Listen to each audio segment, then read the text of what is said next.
Well, welcome to Inclusion Influencers, brought to you by the National Alliance for Accessible Golf. I'm Dave Barton, Executive Director of the Alliance. I'm joined today by a couple of folks many of you know very well from the adaptive golf community. Eric Hatch from SoloRider and Jeff Nicholson from VertaCat.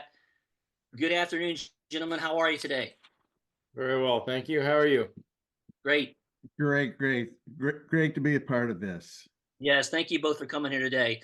Um, Both of these gentlemen, for our audience, they travel extensively to places these vehicles with individual users, programs, facilities across the country need. And I'm glad to have them both sitting here with me today to talk about their vehicles and the differences between them.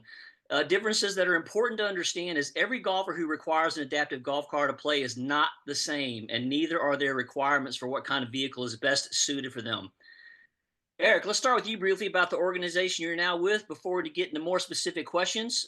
Previously, I believe you were with Regal Research and Derek Jernigan for many years, where Regal worked tirelessly and was a great experience to get solar riders out to the people and events that needed them. What's going on with Eric Hatch today?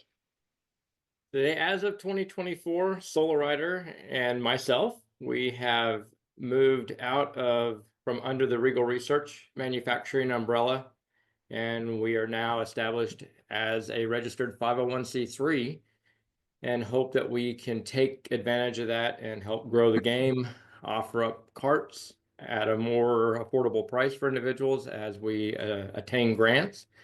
And yeah, we look forward to the future, see what we can do to help out individuals and groups that are trying to get into the adaptive and especially the seated adaptive division. Excellent. And Jeff, I had the pleasure of meeting you at the second U.S. Adaptive Open. You're the Chief Marketing Officer at VertaCat, which I think underplays your role with your family business just a little bit.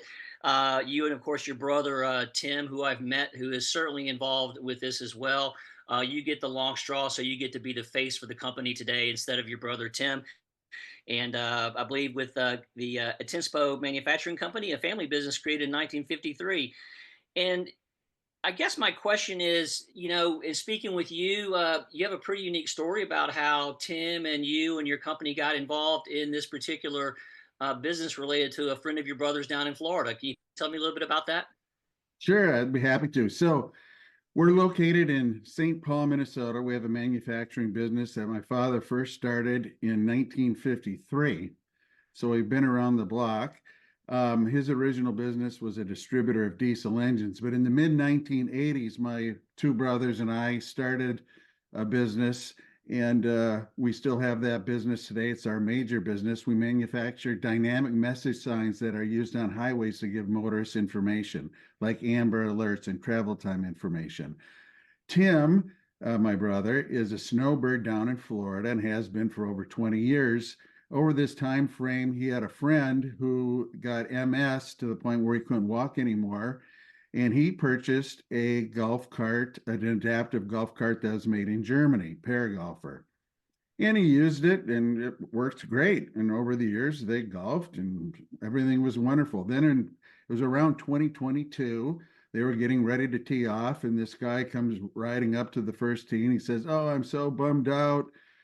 I found out that this company in Germany is no longer going to make these anymore. I don't know where I'm going to get parts. I don't know where I'm going to get service." But he said, but furthermore, and much more important, there are a lot of people like me, and this thing works great. And what are they going to do? It's sad. And that touched Tim's heart. And he said, we can make that.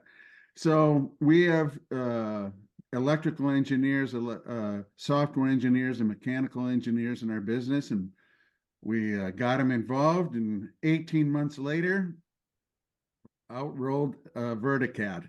Somewhere along that time frame, they had contacted me because I had sold my portion of the business to the third generation, my son and nephews. And I was retired, and they called me up and said, "We've developed this adaptive golf cart. We really don't know where we're going to sell it, how we're going to sell it, but we were wondering if you could help us." And I said, "Well, number one, I have no clue what you're even talking about. I've never, I've never heard of an adaptive golf cart. And secondly, I'm not looking for a job. But of course, you're my family, I'm going to help. So I'll tell you what, I'll do this for 90 days, see if I can point you in the right direction. Well, those 90 days are now like 2.5 to 3 years ago. And I have never been associated with a product like this in my life. It is so compelling. It's just you're literally you're changing people's lives. And I know you guys understand exactly what I'm talking about because you've been doing it for years, but I still consider myself a newbie. But you go out to a driving range and you strap them in and get them adjusted, and typically there's a family member there too. And it doesn't take more than 10 minutes before they start hitting some pure shots. And it's just like, oh, the smile on their face. And then they make eye contact with their spouse or loved one. And it's just Mhm. like tears. And I'm in the background with tears and goosebumps all over my body. So it's just, we've never been, we're hooked, we're in. And so Yeah, it's been quite a ride so far. that's fantastic. And you made a mention that you had no idea about these types of adaptive golf vehicles and cars existed. Well, I can assure you that's a big list of people that do not know that vehicles like this are available. And it's a very big list for golfers that could benefit from them that don't know this is possible. So we'll talk about that a little bit later. So, Eric, I'm going to kick it back to you a little bit here. Tell us a little bit about, if you don't mind, how you got started, with SoloRider. And obviously, I know you do some things with the St. Andrews Legacy as well, or we're doing some things with them. So I'm just kind of curious how things go with that. Yeah, so I started with Regal in 2006, and in 2009 I was their electromechanical manager, assembly manager, and Mike Powell, the owner of Regal, and Monroe Berkman, at the time the owner of SoloRider, got into a discussion. Regal was manufacturing some of their parts, one being the chassis and some of the seat parts. Monroe was looking to kind of move away from it. And of course, when he had started, he bought several thousand parts. He and Mike came to an agreement. Mike looked at the product Mike had witnessed, especially with some of the veterans that we'd worked with over the years, and seeing how it had changed their lives. And for a lot of people, it saved their lives. So Mike, Regal Research, took it in under their umbrella. I got started as just taking sales calls and then got into service calls, and kind of came my way since everyone considered me the golf nut of the company. And to double on what Jeff had mentioned, it doesn't take you very long and very few people to realize what a life changer this is for people. I love the game. I walked with a cane for 8 years and couldn't play golf. And a local golf professional watched me suffering and got involved and worked with me for months and never charged me a penny to help me develop a swing that wouldn't put me back in the hospital. And yeah, I got Graham Proctor, rest in peace. He passed away 5 years ago. He was the founder of St. Andrews Legacy. He came in and met with Regal, had a request that needed some adaptive carts over in Scotland for the St. Andrews Legacy. Mike agreed. We shipped 4 over there. We went over there in 2017. We met a group of vets at the 146 Open at Royal Birkdale, and then got a chance to see their lives change via the vehicle. And again, like Jeff said, it doesn't take you long to figure it out.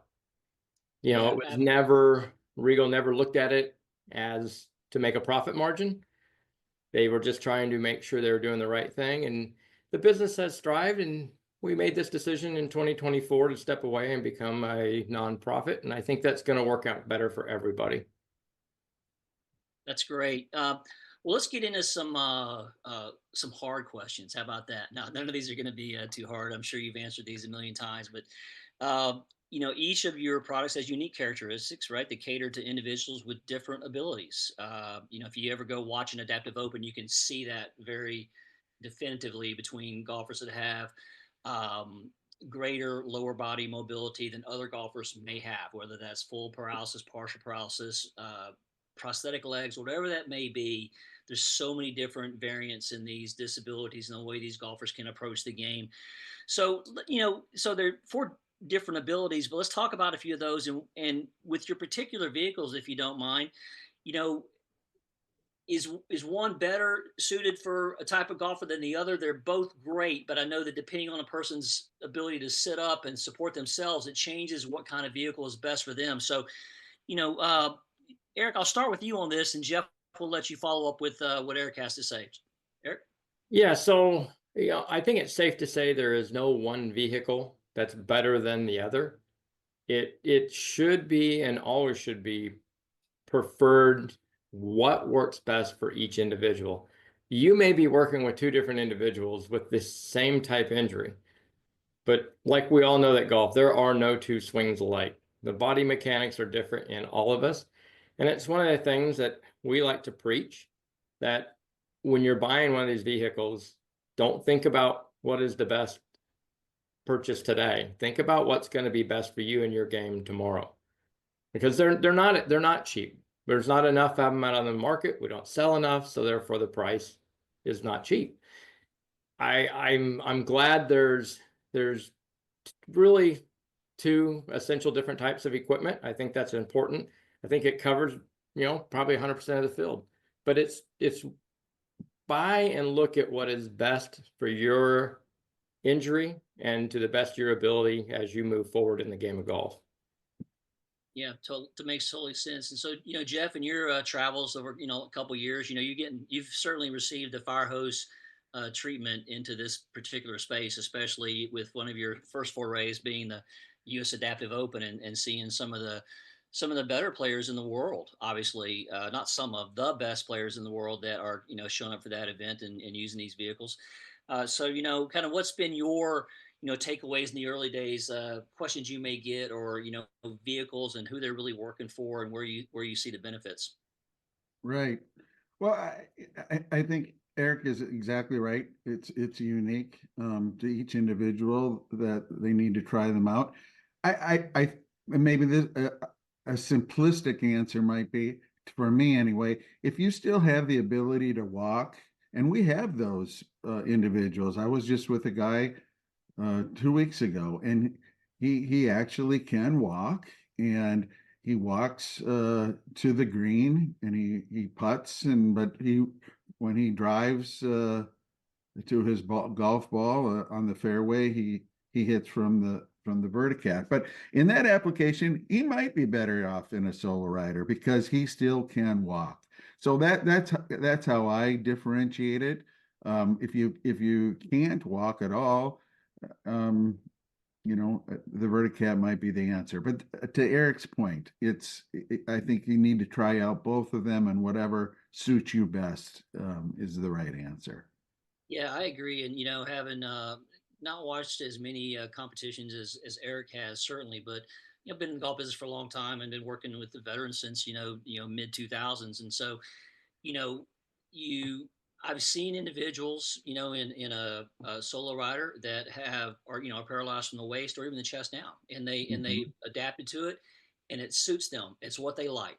Right. They really can't put any weight on their legs, but they're very comfortable with it. And some of the more well-known players in the adaptive golf community, are SoloRider users, and it works for them. Conversely, like you said, some folks may prefer to be in a more elevated position to play golf, right? Those of us that are able to stand up on 2 feet and address the ball in what would be considered a normal golf stance without assistance, that's natural to us. But for someone who does not have that ability, what their brain may be telling them feels safer or feels more comfortable, is more natural, may or may not involve standing up all the way. It may, it certainly may. And so I think, again, y'all hit the nail on the head with the the importance of listening, to the golf students and what they're looking for, and letting them try everything, because they'll figure out which one they want to be in to hit the golf ball. So I think it's great. So we've done a little bit of writing about this. Obviously, there's a whole another world of adaptive golfers out there that are not seated golfers, range and disabilities, and so, but this particular audience, the seated golfers, is, by far, with the exception of seeing someone's prosthetic leg or arm or no leg at all, it's by far the most visible adaptive golf going on. It's just the reality of it. When you see this golf car on the course, it's like, boom, there it is. This is an attention getter. So we end up talking about it a lot, but I think it serves the rest of the disabled golfer population well, because it's all part of the conversation about getting people into the game. We've written about this, facts versus myths related to these golf cars. And the USGA just released a study that's publicly available on usga.org about the effect of these vehicles, or the lack of the effect of these vehicles on putting greens, as far as the tires and the weight. And we'll be republishing that article in our upcoming Golf Inclusion Monthly on the 15th. So folks can see it there. They can also see it publicly on usga.org. Had the pleasure of talking with Colton Dean at the U.S. Disabled Golf Championships. And so we had a good time talking about the golf and things like that. So, there's a lot of views out there and misconceptions, I think. And Eric, you've certainly seen these in your travel. I've seen them as a golf pro and heard them as a golf pro about misconceptions. Some of the concerns are these users aren't trained. Okay, that's a classic one. These folks aren't trained to use the vehicle before they show up to the golf course. And I see you smiling, even though we're on audio today. I'll tell the audience you're smiling when you heard that one, Eric. That these golfers, when they come to the golf course, what their awareness may be, but I believe, and I know for a fact, their awareness of taking care of the golf course is logarithmically higher than the non-adaptive golfer that thinks that they don't do any damage to the golf course walking around or driving. So we all know that's not true. And then, maybe if we don't get too technical on this call, but if you got some specs about kind of the size and weight of your vehicle, some of that stuff, because we generally try to tell people, they're very comparable, to, a large Greenplex mower, some of those things that have weight and have weight distribution figured out to not damage the green. So, Jeff, let me go with you on this one to start with about VertaCat, and tell me what you think about that. What misconceptions have you seen, or what do you find yourself talking about out there? Right. Well, I mean, the questions certainly come up. First of all, on the greens, I really haven't run into any issues. When I've talked to the golf courses, they'll ask, and then I mentioned that they're used at Pinehurst and at Pebble Beach and various golf courses. I mean, I haven't run into it. So, and then I say, if an able-bodied person wearing his golf shoes wants to damage the greens, you certainly can. You can skid your feet on there and leave marks, right? We've all done it, probably accidentally. You go, oh, whoops. If you want to, on an adaptive golf cart, make marks and do 360s on the green, you can damage the green just like you can with your feet. But we train on how to drive in straight lines and to respect the golf course, and I think that's the majority of the people. So it hasn't really been an issue for me. But Eric, you may have much more to say on that. Yeah, so like you said, Jeff and Dave, yeah, you made me smile being untrained, that you'll find nobody on the course with more course etiquette as far as turf care than a seated golfer. They already know that being in a specialized cart, that they have a spotlight on them. So number one, they're concerned about any tracks. Two, they're very concerned about their pace of play. So we're always looking at devices to help them maintain their pace of play. And I've been with my best friend multiple times where we've had a super come and try to run them off the course because another member called ahead and said that they, obviously missed a putt from making the tour because this guy ran across the green in a golf cart. And it's not that they just suck at putting, but they were one shot away from it getting that tour card, I'm sure. One of my greatest examples of that was in 2023, my last trip to Scotland. My best friend, a veteran, was with me. And there's nothing more exciting than to see the town of St. Andrews see a buggy roll up on the first tee box. They were literally losing their mind. You got several hundred people out there. Well, then when he rolled out on the first green for a birdie putt, they were absolutely losing it. But by the sixth hole, he was 2 under par. They forgot about the buggy on the course. How can a human possibly be 2 under par after 5 holes that is seated and strapped into a cart? So it was so fun to watch people follow and talk and ask questions and ask, how do we get these? Well, you have two of them held at the Krell Golf Society. They're already here. They've been here since 2016. So you look at stuff like that, and with all the people I play with, it's never to be taken as a negative. All it is an opportunity to educate, because there's not a single person I've ever met that doesn't play this game for the passion of the game and the camaraderie and friendships that come with it. Just look at what you're offering to these individuals that thought they would never have this opportunity. You've gotten them out of the house, away from the TV, doing a low impact physical activity, and building and making friendships of a lifetime. Who doesn't want to be part of that? And it's fun to take the opportunity to and educate, as opposed to being defensive and say, no, there's an ADA law, and no, it doesn't do any damage. And no, it's not about that. It's about being part of this. And we're just getting started. I mean, I still tell people today, I think adaptive golf is still in the infant stages. We have a lot more work to do and a lot more people to touch. So it's exciting. If I could just add something, when I'm doing demos, the number of people that come up, or they just go, wow, that is so cool. That is neat. I mean, that's just a common theme. And I've had clients say, I was out on the course and people are waving at me from the 2 fairways away, and they're smiling, and it's very well received. So like Eric says, people they want to help, they want to be receptive, and they're happy to see that, others can enjoy this game too. It's really been positive.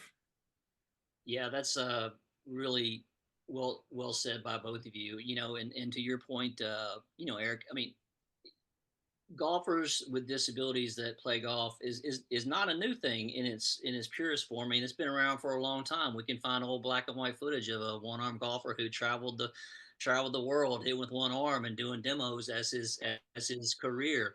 The National Amputee Golf Association, I believe, was formed right after World War II. So it's not new, but the fact is, it's just been this kind of underlying current, to this river of golf that we have, right? And I think, with the Jason Fairclough's efforts with the USDGA championship that he started 7 or 8 years ago, and with the USGA getting on board with the adaptive opens, PGA's involved with Jason's event, now there's certainly a greater exposure of what's possible, because people can see these golfers. So there is, I believe, really a renewed emphasis and a accelerated growth of these golfers because of what they now see they have available to them in the game of golf. So I think we're really, like you said, kind of on the front end of this new wave. And so, that's what we do, is we're trying to get golf courses and facilities more ready than many of them are. Some of them do a fantastic job, but there's still work to be done to make these places accessible for these folks with individuals, and to make sure they have an adaptive golf car in the vicinity at least. And so we'll be talking about that a little bit here in a second. But another kind of touchy subject about these cars sometimes, and again, I think this is going to become less and less of a thing that happens. But the word liability gets thrown around a lot when golfers with adaptive golf cars that they may own themselves show up to a property, or even a course says they're hesitant to buy one because, well, it's a liability thing. Or even the OEMs, the cart manufacturers, are, not so ready to bring those into a leasing agreement because they don't manufacture them. Some may do that, some may not. We're still kind of looking into that a little bit, but so it's a reason to not permit these vehicles. And to me, that's something that's not aligned with the ADA. The ADA doesn't say you have to have a golf car, adaptive golf car, but does say you have to provide access to the goods and services that you offer, and the golf course is your good and service. So we recommend owners to, read between the line, and operators read between the line and get ready for what's coming your way, because it's not going to come in a massive scale, but it is coming to your property, and it's coming to a property near you soon. And so how do you handle that question? Because I've seen grown men make terrible decisions with golf cars. Okay, smart people, whether they're drinking or not. So to me, liability is a word that just should not get tossed around in this thing at all, because liability is certainly something that can be signed away. So curious about what y'all might have heard or seen in your travels with this particular issue. And Eric, I'll let you lead with this one. Yeah, and you're exactly right, Dave. I have met up with multiple courses that use the term liability. Well, the liability stands the same whether you're an adaptive or able-bodied golfer using a piece of equipment on the golf course. I think the best example of what to do is led by Pebble Beach. They actually go through a brief training with anyone using an adaptive cart, whether they're from the disabled community or the able-bodied golfing community, and are going to use an adaptive cart. They go through brief training and a sign-off, which is basically a waiver. So on top of their standard waiver, they have a specialized one. Their records of maintenance are clearly kept, and they can publish them anytime. They do an outstanding job, because there's a lot of people that like to use an adaptive cart just for the nostalgia of it. And if there's a threesome, they're willing to offer, hey, you as a single, do you want to take a SoloRider, single rider cart, whatever they've got? And people do. So it's making sure, again, you are doing the thing that protects you as a course, but more so, it's the education part. Don't be scared of it. And it's not just golf courses. It's just no different than with repair shops around the US. Some repair shops are nervous to work on an adaptive cart simply because they don't know. Right. And that's what, as we continue with this project, we need to continue to help educate as we go. Absolutely. Jeff, anything to add on to that?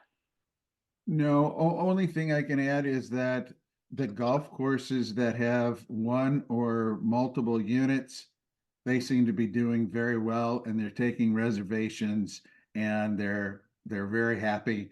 That it's working. So if they can do it, others can too. Yeah, I agree that, especially when you talk about Pebble Beach and Pinehurst are doing it. I mean, because to me, when I hear what you said there about Pebble Beach's policies in more detail, Eric, it's sounds like to me Pebble Beach is just running a business that welcomes golfers of all abilities. Correct. Which seems like a pretty good thing to do in a public business. So I think we probably all agree on that one. So, and on top of that, I have yet to ever play with a seated golfer that came alone. They're always bringing friends and family with them. So 100%. It's that simple math to me. Exactly. Well, let's go ahead and get to the elephant in the room. I gave you kind of heads up. I mean, it is what it is.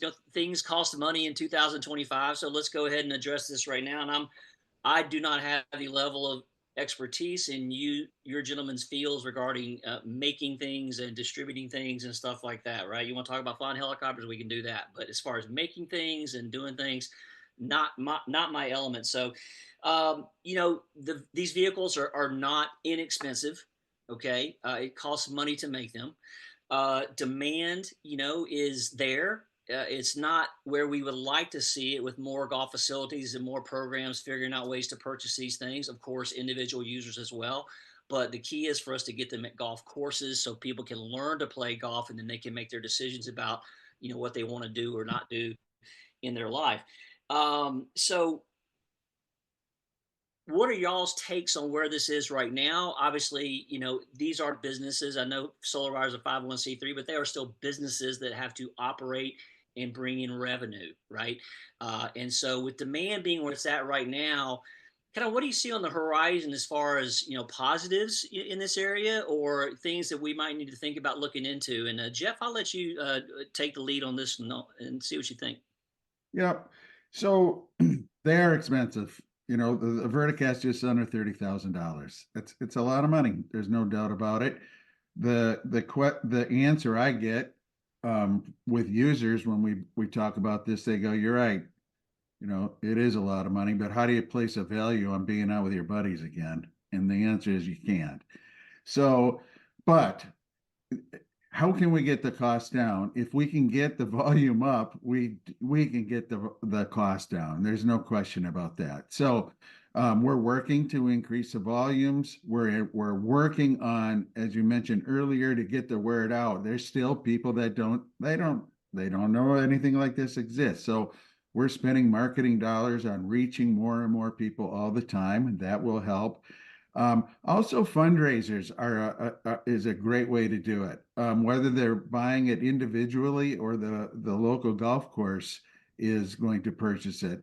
But if you get a community involved and they have a Monday outing, which a lot of golf courses do, and you have a fundraiser, you can pay for one of these in a day. There's no doubt about it. I mean, people are doing it today as we speak. And then I think there's an opportunity to get some nonprofits involved who have a passion. This is bigger than us all, and I think there's an opportunity there to help out those that are in need. So I think, again, I've only been in it a couple 3 years, but I believe the opportunity for substantial growth is right here, right now. Yeah, I don't disagree. And Eric, I'm gonna segue from that question and let you answer the same question. But I'm gonna ask you something before you answer, which ties to it. So I'll just follow up with that, Eric. With we talked a little bit about some of the myths and reasons why folks may not do this, but let's elaborate on that a little bit more. With you know, why do you think there are so many facilities out there that have yet to create a solution for their property, even a shared asset solution, for multiple properties in the same area, which would keep the cost down? Generally speaking, it seems like golf courses believe it's okay to wait for the demand to be there. We would all disagree with that because the demand is there. It may be two properties over, but there's the demand is there, even though they're not knocking on your door. It does not mean you do not need to prepare. Is kind of our approach to it. So, and I would advise, of course, not to take that risk as we move further into 25 and 2026, and to kind of get ahead of this, because I mean, the effort to do something that needs to be done is certainly better than no effort at all. Even if that effort to purchase the vehicle may take a little while to get it done, at least the effort is being made to move in the right direction. So, Eric, your thoughts on that? Yeah, and today, with golf today probably being in its best position financially than it's ever been in my golf career of 35 years. More courses today are doing complete renos than I can ever remember. So they're making the money. But yes, for the majority, they're waiting to be told, for it to be forced upon. Late last year, we received a number of orders from courses, and I told them I'd send them a quote. Don't need a quote. All I need to know is I can have it by this date, because we received a letter from the Department of Justice stating that by this date, we must have. Don't wait for that. The need is there. Then go out and make sure you don't lock it under your standard insurance policy where a cart cannot leave the premises. Don't do that. We run into that all the time. Share it amongst 4 or 5 courses in a 10-mile radius. Advertise it. Get with your city council. Let people know they can now get away from the television and come out and play golf. It's a great game. Typically, there's great food. I can guarantee you there's great friends out there waiting. It's Yep. and again, it just, to me, it's the lack of education. And if anyone ever has an opportunity to go out and watch an adaptive tournament, there's nothing like getting a chance to walk out on the fairway and talk to these players and get to learn the player as a person. They will share with you what their injury was. Were they born with it? Were they injured in war? What happened? You will get to know someone that you'll never forget, and you'll certainly be inspired. And like I tell people, yes, I've had multiple injuries. I wake up in pain every morning, but all my pains go away typically on the first phone call, because my pains don't even register to what this individual's dealing with. It's so fun to see them. I think one of the best examples is a Larry Solano. That Yep. guy is an energizer bunny. He could choose to be mad at the world, but he just can't. His heart doesn't allow it. But his love and passion for the game, he doesn't need a microphone. If he's playing in Arizona, I can hear him here in Dallas. No problem. And there's a Absolutely. lot of those out there. It's just the energy, the excitement. One of my best friends, Dennis Walters, inducted into the World Golf Hall of Fame in 2019. It's unbelievable what Dennis has accomplished and what he's still accomplishing today. You've got Bailey Bish, young girl, basketball star. Look at the third U.S. Adaptive Open. She wins the women's overall. How does that not excite you? How do you not want to be part of that? Yep. It seems simple when you're in it. And I tell people I'm very fortunate that I feel like I was adopted into the adaptive golf family. And it's never, and I think Jeff will agree, we never get a customer. It's just another family member. That's all we become. My wife and kids have sat up at night, shedding tears on the phone with veterans that have got their lives changed. It's life-changing in every aspect. Yep. And when you touched on shared assets, I've definitely had this question multiple times since I've been in this particular role, which is especially even pre-VertaCat. It's the question is of course might call and say we're confused, we just don't know which type of vehicle to get.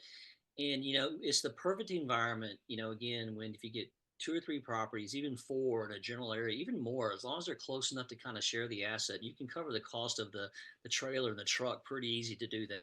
Sure, there's a labor cost with moving the vehicle back and forth, but sharing the costs of different types of vehicles so you have options for the passing through SoloRider, the passing through VertaCat user is the perfect way to kind of get that ball rolling. And you may find down the road you want more control over the asset than sharing it. Great, but at least you start with something. Even if they're a competitor, you're still going to win. You're still going to win in your area if you're working to share that asset. So realistically, beyond someone writing a check for a vehicle, right? Are there solutions out there that any of the primary golf car manufacturers right now that are offering these as part of a lease agreement? That doesn't mean it's not true, because obviously they would have to coordinate the purchase price and that lease agreement with the manufacturers. Is that something that y'all think is a good idea, a terrible idea? Is it something you're looking into? I'm kind of curious about that. And Jeff, I'll kind of lead with you on this one. Um, we've had some talks, but that's what it is. We have our own leasing program. Okay, So great. if the golf course is interested in leasing, we can do that. So we have a variety of different finance options. Excellent. Great answer. Yeah. And Eric, what's going on with SoloRider these Yeah, days? one of the things I always lead courses to, 90% of them lease their fleet already. Just add an adaptive cart to your fleet, whether it's one, whether it's 2, whether it's multiple. Add them into your fleet. There's a lot of municipalities, for whatever reason, I think the state of Ohio has outpaced everybody. They make large purchases of adaptive carts and then disperse them to their municipalities. So whatever recipe that they've developed, others should probably take a look at, because they're buying substantial numbers. And I think it's great. I don't know what the magic recipe is, but people should ask, because they're doing something. Yeah, and for me, it's. I mean, I don't think it's a good thing, or a good thing or a bad thing if card OEMs decide to try to help generate sales in this area. Again, but of course I understand also why they would not. They don't make the vehicle. They don't make them, and so I get that. But again, back on this, the cost of it. There's nothing wrong with leasing to own something. I mean, we all do it for our daggum cars all the time. Everybody that's saying they don't want an adaptive golf car at the golf course is, very few of them have walked in and dropped a check for $60,000 for a car or whatever. They just let's just lease it. Let's get it in the door, and then we'll own it in a few years. I mean, let's just go for it. I don't know why not, but so we'll shift gears a little bit. We've relaunched our database of adaptive golf cars, programs, facilities, and it's a community. It's adaptive golf community database. It was here before I got here several years ago, but we had to kind of rework it a little bit. But we've just relaunched that. It's a free resource so that golfers around the country, folks running tournaments, people that are traveling can, find out if a course in their vicinity or where they're going to has the availability of an adaptive golf cart to either learn or to play, or whatever instruction programs they may have.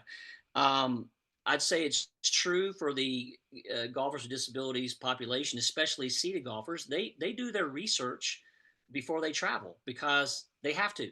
They need to know for the most part, where are these adaptive vehicles. It's no different than a person with a disability who's checking out a hotel to confirm they've got the appropriate number of accessible rooms that hotel should have. Right? They do their research. They go to the website. Far too many facilities do not publicize on their website or make it easy for these golfers to find what they have available. So that's really the purpose of our database, is just to help provide an entry point for that.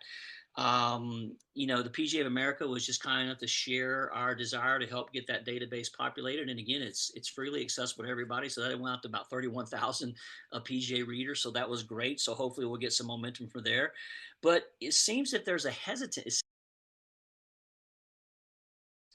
to tell your neighboring state or your neighboring courses that you have an adaptive vehicle or two. And that's a little bit of a concern, because it's not about your neighboring property not knowing. It's about golfers needing to know what you have to offer. So what are your thoughts on that, Eric? And then we'll get over to you, Jeff. It's alarming and saddening at the same time, because you're right. They don't share the information. And way too many courses, like you mentioned earlier, Dave, I think are just resorting to the wait and react method as opposed to reacting first. And I don't know how to break that barrier. I think I would lean a little more toward the USGAs and the PGAs and even the AGAs of the golf world. I think if we start on the education side, I think having some live, valuable testimonials from players, I think that will help turn that a little bit. And I know Jeff and I have talked about that.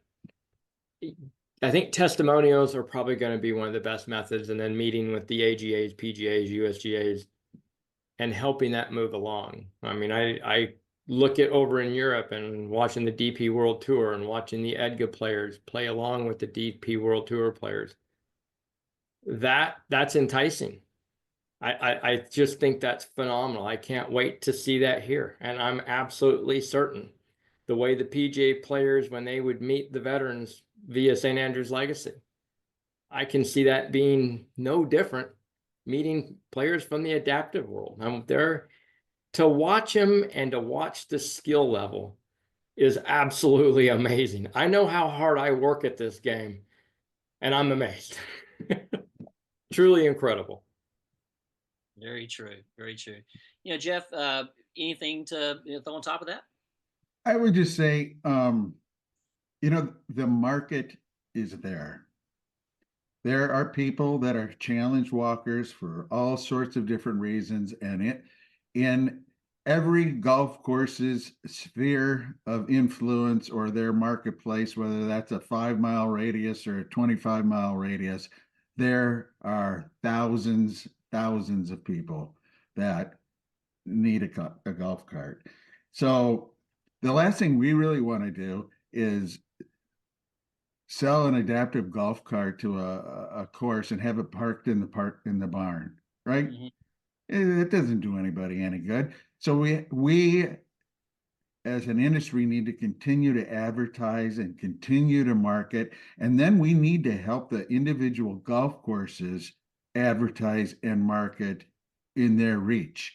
And many times they don't know how to do it, because they've been brought up in the golf world. They've played golf their whole life, but maybe not on the business side so much, or the marketing side. And why can't we partner with them and help them on a regular basis to go out and reach their audience?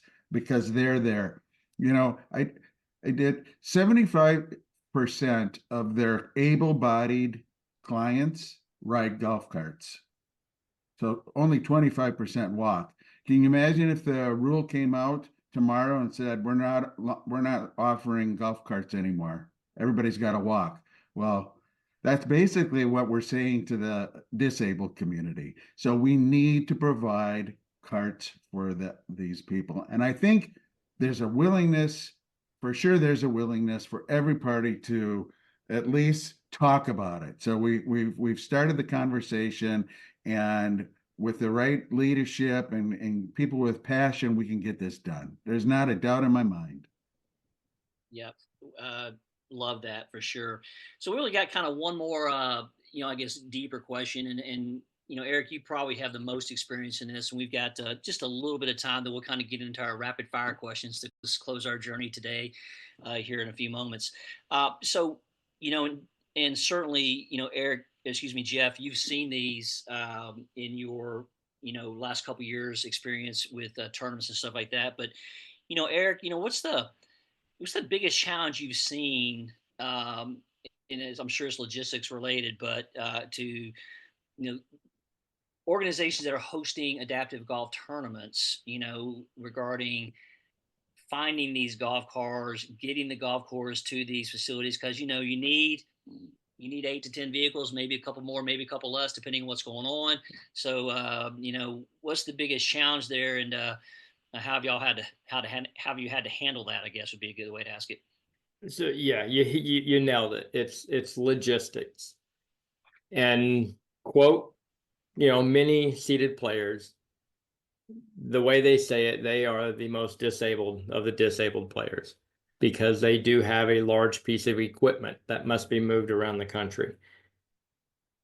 So we've worked with the USGA, and the USGA has done fantastic, since the beginning of the US Adaptive Open, and we take a fleet of mixed carts over to the US Adaptive Open. That's great, but as golfers, that's like you playing in a qualifier for the US Open, and you make it. You fly over there, and you get there, and your clubs aren't there, and they tell you to go in the back room and grab a set of clubs. They got a bunch of mix and match sets, and go after it, man. Best of luck to you. You're in the US Open. Doesn't work that way. We all have custom clubs built just for our swing, and it's no different if you're a seated player, an adaptive player. Can you imagine? So even though we're taking equipment over, it does not even come close to matching what they have played out of for 99% of their golf. It's a major challenge, and we're talking about championship golf. That is such a challenge, and I look at like this year alone, I've talked to many seated players that purposely are not going to play in a qualifier because it is great to go play in a qualifier, but you're going to spend, a couple grand. And then it's great when you get that letter that you qualified, but then it's immediately followed up with panic because now you got to go spend another $3,000 or $4,000 to go play in the US Adaptive Open. It's the fuel tank runs empty. And here we are in year 4, and players are already not playing in qualifiers for fear that they might qualify. That's not a good recipe. That's not what championship golf is.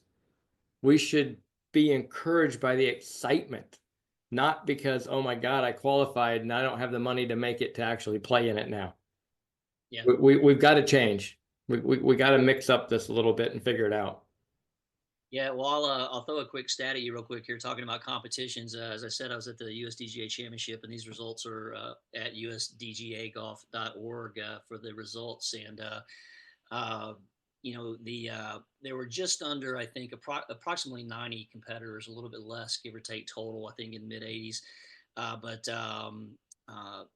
you had a seated golfer finish 8th overall this year. And he shot even par in the first round. A young kid named Max, fantastic young kid and golfer who uses a VertaCat. And then you have a SoloRider user, Mr. Solano, who rolled in 27th place. And Larry, he wasn't going to be thrilled with that, but he had a good time there, like you said. But again, they're playing from about 5,000 yards, but that's an equitable distance compared to the other impairment categories or sports classifications, depending on what they have. And so, these golfers are truly amazing what they can do with the abilities that they have with the proper vehicle to just really play this game for a lifetime. So we're coming up to the bewitching hour here, which I know is going to make y'all's day, so you don't have to keep looking at my smiling face here on the old computer. But let's wrap it up with a few rapid fires. And Let's see. I guess, since it's written on a piece of paper, Eric, we'll let you go first, and Jeff, you get to answer second. It's okay if you don't have an answer for it. It's okay. You could say defer, pass, whatever. We'll come back to it. Mhm. But you did have a chance to read them in advance, so I'm expecting an answer or something. All right, so let's go with this. And Eric, you'll go first here. Roughly, how many vehicles do you have in circulation now, SoloRider wise? In use circulation, like being used around the country, generally speaking. Well, it's hard to say being used, but sold approximately 1,700. Okay. Okay. Excellent. Jeff? Just shy of 200. Excellent. Excellent. Good. Pretty good start. Pretty good Yep. start. Yep. Okay. uh, instead of somebody who's not in your family business or in your business with VertaCat right now, but I like the numbers. All right. So, do you have any projections for the rest of this year where you think you might be for sales for your particular vehicles, Eric? SoloRider, I think we're going to be approximately 100 for the year. Okay. And I'd say that's about right for us too. Yep. Excellent. Okay. Are there age limits or size limits to use these vehicles, Eric? SoloRider, yes, age because of the steering apparatus and the safety. We do have an adjustable speed control we add, but then it's a matter of, how young of a child do you want driving around? Granted, I have an 8-year-old child that drives around, but she's been on driving these around for years. So would I throw any 8-year-old on there? No, I would not. I guess it just depends on the child's, you know, ability to, drive safely, I guess, and be able Yes, to exactly. Yep. use it. Okay. Yeah. Good question, Jeff. So in the 2.5, 3 years we've been doing this, we have our youngest is 13, the oldest is 95. And these are people that have purchased. Height is less than 5 feet to 6'6", and weight less than 100 pounds to over 300. Okay. That's a pretty good range there. I guess is the best way Right. to say it. Range would be the politically correct word for that. And you know what? Amazingly enough, we've already answered a couple of my other rapid fire questions. We know they play typically from about 5,000 yards in these competitions, and we know that their scores are right in the thick of it with other of the top players for the other impairment categories, or at least competitively speaking. And so I'm going to close here with a final question for each of you. You kind of already both touched on this a little bit in the beginning, but I'm going to give you kind of one last shot here to throw some parting thoughts to our audience's way, and Jeff, I'll let you go first here on this one. We know why you're in the business, and I think I know what keeps driving you, but just conclude with, again, really what drives you to, be in this line of work with VertaCat, and along with, of course, your brother, Tim. Yeah, and we did touch on it at the beginning, but again, I've sold a lot of product in my life and been successful and always enjoyed our products and always wanted to do the very best we can. But this is the first product we've ever been associated with. You're literally changing people's lives. And to see that and to be a part of it, it's a blessing. I count it as a blessing. And we're hooked, we're all in, and we can't get enough. And this is so much bigger than us, and we're just, again, to be a part of the family is just a blessing. Excellent. Eric? So a little different twist. I know a lot of people look at Jeff and I, VertaCat, SoloRider, as competitors. Jeff and I, the first time we met at the PGA show, we became very good friends. Our friendship has grown since then. We don't look at each other as competitors. We don't look at our product line as competitors. It's about changing lives. It's about one person at a time and giving them a better life than what they had yesterday. So, Jeff, I appreciate your friendship. Looking forward to our friendship growing as the years go on, and looking to see what we do together to help adaptive golfers throughout. Well said, Eric. I appreciate that and feel the same way. Well, that is a great way to end our chat today, gents. And I can't thank you enough for being here, but more importantly, for what you're doing for the game of golf. I know that we would all agree that any financial or logistics challenges providing adaptive cars are challenges course operators should be making the effort to solve, and we hope they do. Working towards a solution is always better than no solution at all. And that is a stance that anyone I've come across the adaptive golf community strongly supports, is do something, move in the right direction to help support these golfers and get them playing golf. And with that, hit them straight. And if you can't hit them straight, try again. We'll talk to y'all soon. Take care. Thanks, Thank Dave. you.